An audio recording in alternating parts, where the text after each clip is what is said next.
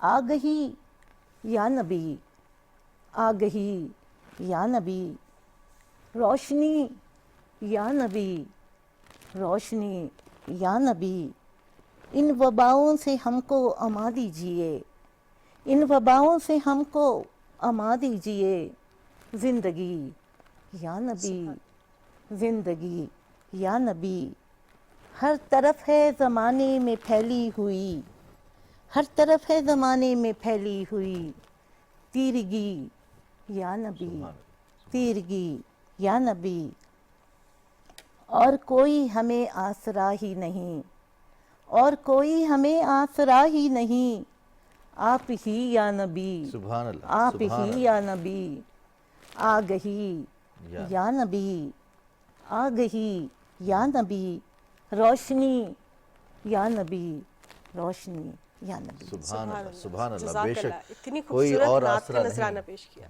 اور یہ آپ کے جو نیا مجموعہ ہے شان مصطفیٰ, جی اس میں سے یہ جی نعت جی رسول بالکل. مقبول صلی اللہ علیہ وآلہ وسلم ہے. ہم دیکھتے ہیں کہ جیسے آپ نے بھی ذکر کیا وباؤں کا بھی, اور زندگی بہت بدل گئی. زندگی جی اس جنریشن کی 2 دفعہ تبدیل ہوئی شاید, ایک گوگل سے پہلے اور گوگل کے بعد, جی اور پھر کرونا سے پہلے اور کرونا کے بعد. جی نوجوان نسل کو کیا ایڈوائز کرتی ہیں آپ, کس طرف انہیں ہم اپنے کتب بینی کی جانب لا سکتے ہیں, انہیں ادب کی جانب لا سکتے ہیں, کہاں سے کام شروع کریں ہم نوجوان نسل پر؟ بس ادب سے کام شروع کریں, اور ان کو تھوڑا, یہ سکھانا تو مشکل ہے, ادب سکھانا تو بہت مشکل ہے. نہیں, ادب ساری زندگی پر محیط ہے, جی ساری زندگی پر. ابھی دیکھیے, میں نے ایک کتاب ہے میری, اس میں پاکستان میں فوج کا کردار. دیکھیے کون سا ایسا شخص ہے جس کے گھر میں کوئی فوج میں سے نہ ہو. جی فوج تو ہماری اپنی ہے. بالکل. وطن کے محافظ, 2 شعر. جی جی جی پلیز.